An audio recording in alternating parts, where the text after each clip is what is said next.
Hola, ¿qué tal? Bienvenidos una vez más al episodio número 22 de este desafío de la Biblia en un año. El título del día de hoy es El juicio de Dios y el nuestro. Cuando ejercía como abogado, la mayor parte de los jueces ante los que comparecía eran extremadamente buenos, pero cuando en una ocasión en la que comparecía ante una juez no lo era y fue una experiencia terrible. Me tocaba representar al acusado en un caso penal. Solo era mi segundo caso ante un jurado y a mis 23 años obviamente me faltaba mucha experiencia. A pesar de eso, me dio la impresión de que había algo que estaba muy mal en la manera en la que la juez dirigía el juicio. No paraba de interrumpirme cada vez que yo intentaba interrogar a un testigo, interviniendo numerosas veces para hacer sus propias preguntas.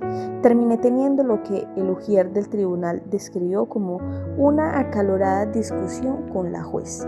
El sumario que hizo la juez fue más bien un segundo alegato de acusación. Mi cliente fue sentenciado y enviado a prisión. Apelamos basándonos en que el acusado tenía el derecho a un juicio justo, el cual había sido conculcado. Cuando comparecí ante 3 jueces muy vetustos del Tribunal de Apelaciones, me sentía nerviosísimo de pensar que censurarían mi discusión acalorada con la juez. Para alivio mío, se sintieron tan horrorizados por su conducta durante el juicio como yo, por lo que anularon la sentencia original y se restauró mi confianza en el sistema legal. En muchos lugares del mundo, los buenos jueces no son algo que abunde, pues no hay imperio de la ley y el resultado es una terrible injusticia. En particular, los pobres tienden a ser las víctimas, especialmente si los jueces ceden a los sobornos y a la corrupción. Bueno, para los que no saben, hoy aprendemos una nueva palabra. Vetusto significa algo viejo, algo arcaico, o sea, algo antiguo. Bueno, y para tener el primer punto de este podcast, vamos a ir a la palabra en los Salmos, capítulo 94, versículo del 1 al 11, Nueva Biblia de las Américas. Oh Señor, Dios de las venganzas, oh Dios de las venganzas, resplandece, levántate, juez de la tierra, da su merecido a los soberbios. ¿Hasta cuándo los impíos, Señor? ¿Hasta cuándo los impíos se regocijarán? Charlan, hablan con arrogancia, todos los que hacen iniquidad se vanaglorian. Aplastan a tu pueblo, Señor, y afligen a tu heredad. Matan a la viuda y al extranjero y asesinan a los huérfanos y dicen, el Señor no ve nada ni hace caso, el Dios de Jacob. Hagan caso, torpes del pueblo, necios, ¿cuándo entenderán? El que hizo el oído, ¿acaso no oye? El que dio forma al ojo, ¿acaso no ve? ¿No reprenderá el que castiga a las naciones, el que enseña conocimiento al hombre? El Señor conoce los pensamientos del hombre, sabe que son solo un soplo. Bueno, el primer punto que tenemos en el día de hoy es juez de la tierra. El Señor Dios es el juez de la tierra. Por el momento, no siempre vemos la justicia, sino que vemos la maldad de los impíos. Con su arrogancia y fanfarronería, vemos como la gente es oprimida y pisoteada. En particular vemos a los pobres, las viudas, los extranjeros y los huérfanos sufriendo. El salmista clama pidiendo justicia. Dios es un Dios de justicia. Él venga. No se trata de una acción vindicativa, sino de la respuesta apropiada y justa al mal y a la iniquidad. Él dará su merecido a los soberbios. Los malvados no se saldrán con la suya, ni los pobres serán oprimidos. El juicio de Dios es un aspecto de su amor. Él ama a los marginados y por lo tanto actúa en su favor, juzgando a los opresores. La injusticia es la causa de tanto sufrimiento en el mundo. Con el fin de proteger a los inocentes, es un acto de amor llevar ante la justicia a aquellos que, por ejemplo, se benefician del tráfico sexual. A veces podemos estar tentados a pensar que Dios no se da cuenta o que a Dios no le importa, pero la realidad es que Dios, quien nos hizo los oídos, oye, y que quien nos formó los ojos, esto quiere decir que el juicio de Dios estará lleno de amor y será perfecto, y el Dios que nos formó los ojos ve. Dios tiene un conocimiento total, pues el Señor conoce los pensamientos humanos y por lo tanto puede administrar justicia perfecta y así lo hará. Vamos a orar. Señor, gracias porque un día veremos la justicia perfecta ejecutada por las manos del juez perfecto. Mientras tanto, Señor, ayúdanos a buscar justicia en esta tierra, especialmente para los marginados. Amén, amén y amén. Es cierto, a veces nosotros vemos injusticias en la tierra, pero tenemos siempre que recordar que Dios es ese juez perfecto y Él un día hará justicia perfecta. Ahora vamos a ir a la palabra en 1 Corintios capítulo 6 del 1 al 20 y de allí vamos a sacar el segundo punto de este podcast. Iniciamos con el versículo 1. ¿Se atreve alguno de ustedes, cuando tiene algo contra su prójimo, a ir a juicio ante los incrédulos y no ante los santos? ¿O no saben que los santos han de juzgar al mundo? Y si el mundo es juzgado por ustedes, ¿no son competentes para juzgar los casos más sencillos? ¿No saben que hemos de juzgar a los ángeles? ¿Cuánto más asuntos de esta vida? Entonces, si tienen tribunales que juzgan los casos de esta vida, ¿por qué ponen por jueces a los que nada son en la iglesia? Para vergüenza suya lo digo, ¿acaso no hay entre ustedes algún hombre sabio que pueda juzgar entre sus hermanos, sino que hermano contra hermano litiga, y esto ante incrédulos? Así que en efecto, es ya un fallo entre ustedes el hecho de que tengan litigios entre sí, porque no sufren mejor la injusticia, porque no ser mejor defraudados. Por el contrario, ustedes mismos cometen injusticias y defraudan, y esto aún a sus propios hermanos. ¿O no saben que los injustos no heredarán el reino de Dios? No se dejen engañar, ni los inmorales, ni los idólatras, ni los adúlteros, ni los afeminados, ni los homosexuales, ni los ladrones, ni los ávaros, ni los borrachos, ni los difamadores, ni los estafadores heredarán el reino de Dios. Y esto eran algunos de ustedes, pero fueron lavados, pero fueron santificados, pero fueron justificados en el nombre del Señor Jesucristo y en el Espíritu de nuestro Dios.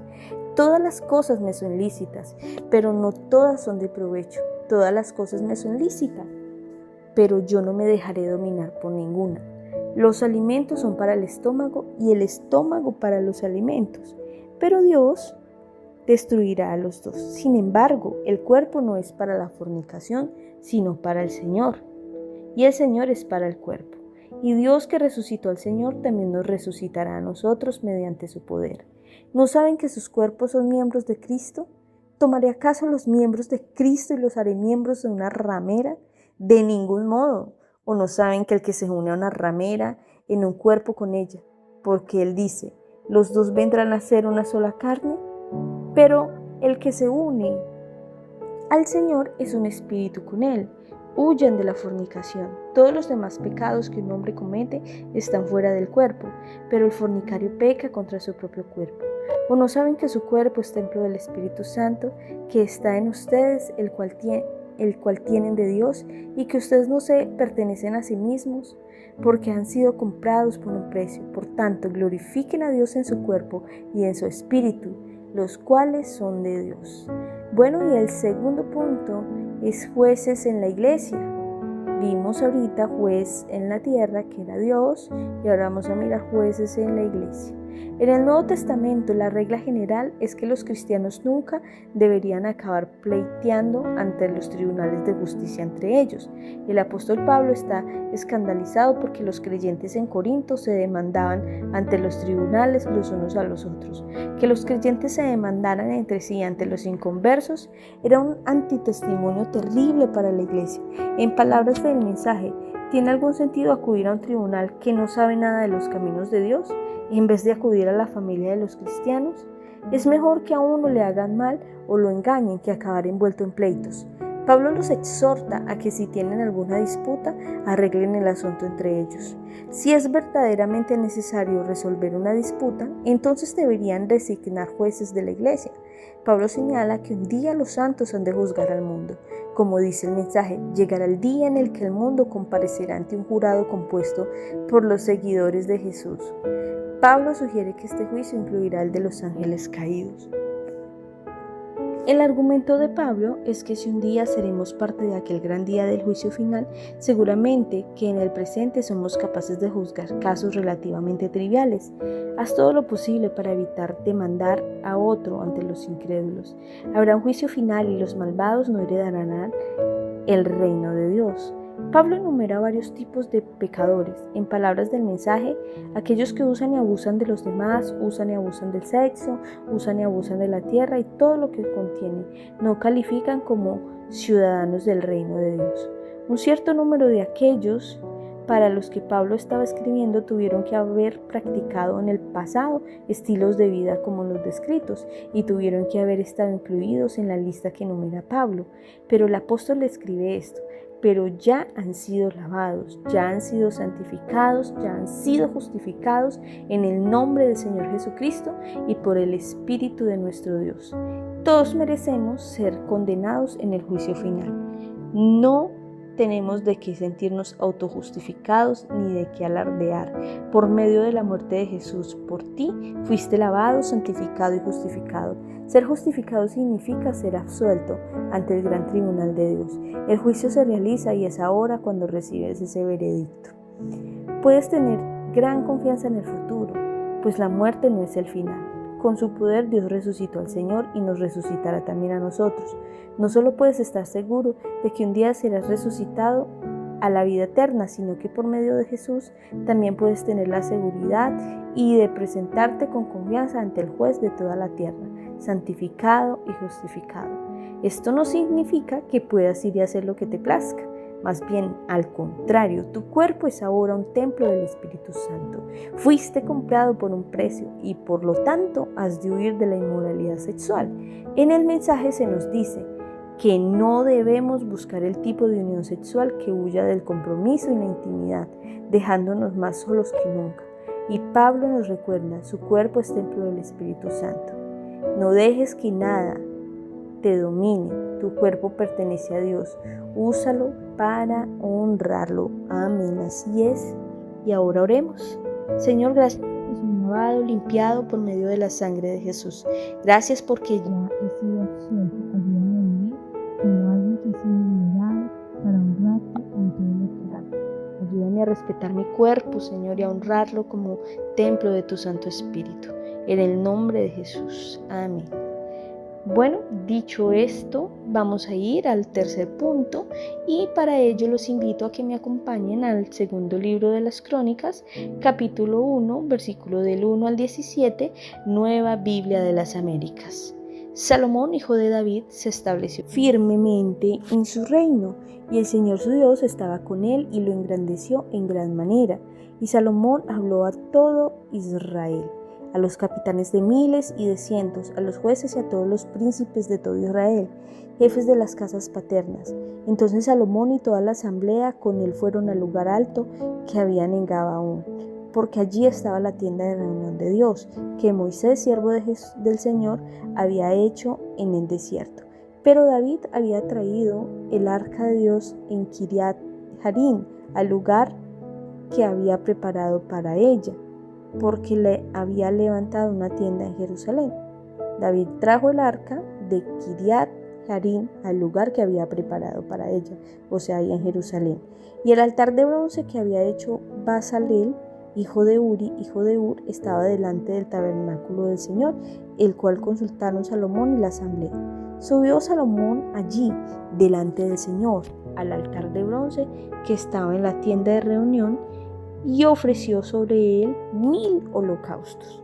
Aquella noche Dios se apareció a Salomón y le dijo: pide lo que quieras que yo te dé. Y entonces Salomón dijo a Dios: tú has mostrado gran misericordia con mi padre y me has hecho rey en su lugar. Ahora, oh Señor, Dios, tu promesa a mi padre David se ha cumplido, porque me has hecho rey sobre un pueblo tan numeroso como el polvo de la tierra. Dame ahora sabiduría y conocimiento para que pueda salir y entrar delante de este pueblo, porque ¿quién podrá juzgar a este pueblo tuyo tan grande? Y dijo Dios a Salomón: por cuanto esto está en tu corazón y no has pedido lo que riquezas, ni bienes, ni gloria, ni la vida de los que te odian, ni aún has pedido larga vida, sino que has pedido para ti sabiduría y conocimiento para poder gobernar a mi pueblo. sobre el cual te he hecho rey. Sabiduría y conocimiento te han sido concedidos. También te daré riquezas, bienes y gloria, tales como no las tuvieron ninguno de los reyes que fueron antes de ti, ni los que vendrán después de ti. Salomón salió del lugar alto que estaba en Gabaón, de la tienda de reunión a Jerusalén, y reinó sobre Israel. Y Salomón juntó carros y hombres de a caballo, y tenía 1,400 carros y 12,000 hombres de a caballo, y los puso en las ciudades de los carros y en Jerusalén junto al rey. Y el rey hizo la plata y el oro tan común en Jerusalén como las piedras, e hizo los cedros tan abundantes como los sicomoros en el llano. Los caballos de Salomón eran importados de Egipto y de Coa, y los mercaderes del rey los adquirían de Coa por cierto precio, y se importaba un carro de Egipto por 600 siclos de plata y un caballo por 150, y de la misma manera los exportaban a todos los reyes de los hititas y los reyes de Aram. Tercer punto, entonces, el juicio de Salomón. ¿Alguna vez te has sentido desbordado por algo que tienes que hacer? Ciertamente, a mí me pasa, como Salomón, quien se tuvo que enfrentar a una tarea ardua. El reino de Salomón estaba firmemente establecido cuando éste se dirigió hablando a todo Israel, incluyendo a los jueces. Él mismo tenía que actuar como juez. De hecho, a lo largo de la historia, Salomón ha sido conocido por su buen juicio. El pueblo sentía un gran respeto por él, pues vieron que tenía sabiduría de Dios para administrar justicia. Esto lo pueden ver en Primera de Reyes, capítulo 3, 28. ¿De dónde venía esta sabiduría? Era una respuesta a su oración cuando Dios le había dicho: pídeme lo que quieras. Él oró lo siguiente, que yo suelo orar también: te pido sabiduría y conocimiento para gobernar a este pueblo tuyo. De lo contrario, ¿quién podrá gobernarlo? Entonces Dios le dijo a Salomón: ya que has pedido sabiduría y conocimiento para gobernar a mi pueblo, sobre el cual te he hecho rey, y no has pedido riquezas, ni bienes, ni esplendor, y ni siquiera la muerte de tus enemigos o una vida muy larga, te los otorgo. Pero además voy a darte riquezas, bienes y esplendor, como nunca los tuvieron los reyes que te precedieron, ni los tendrán los que hablan de sucederte. Como Jesús enseñó, busquen primeramente el reino de Dios y su justicia, y todas esas cosas les serán añadidas. Y el apóstol Santiago dijo: si a alguno de ustedes le falta sabiduría, pídasela a Dios, y Él se la dará abundantemente y sin reproche. Oremos. Señor, oro para recibir sabiduría y conocimiento, tanto para aquellos que tienen que liderar y gobernar, como también para mí. También oro para que suscites buenos jueces y que haya una transformación de los sistemas de justicia en todo el mundo.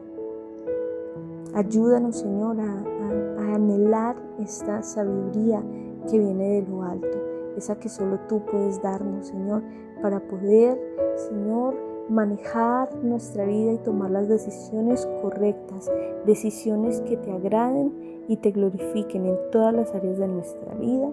Amén. Bueno, y la pastora Pipa añade, como es costumbre, y vemos que añade la pastora en Segunda de Crónicas 1:10, hace énfasis y dice: te pido sabiduría y conocimiento. Necesito sabiduría constantemente. Hay tantas decisiones que tomar en un solo día: lo que hago en una situación, lo que digo a alguien, si voy a un evento o no. Señor, dame hoy sabiduría. Amén. Bueno, y nos unimos a lo que plantea también la pastora Pipa. Es cierto, necesitamos sabiduría, porque cuántas decisiones tomamos a diario, o sea, por mínimas que nos parezcan, en cada momento estamos tomando decisiones y necesitamos a Dios en esas decisiones. Necesitamos incluir a Dios en todas las decisiones de nuestra vida, desde la más pequeña hasta la más grande. Desde la más pequeña hasta la más grande necesitamos tomar en cuenta al Señor. Amén. Bueno, hermanos, damos por terminado el podcast del día de hoy. Recuerden que llega a ustedes gracias al pastor Nicky Campbell, que lo escribió, de la iglesia HTV en Londres, y la voz de este podcast fue Stephanie Osorio García.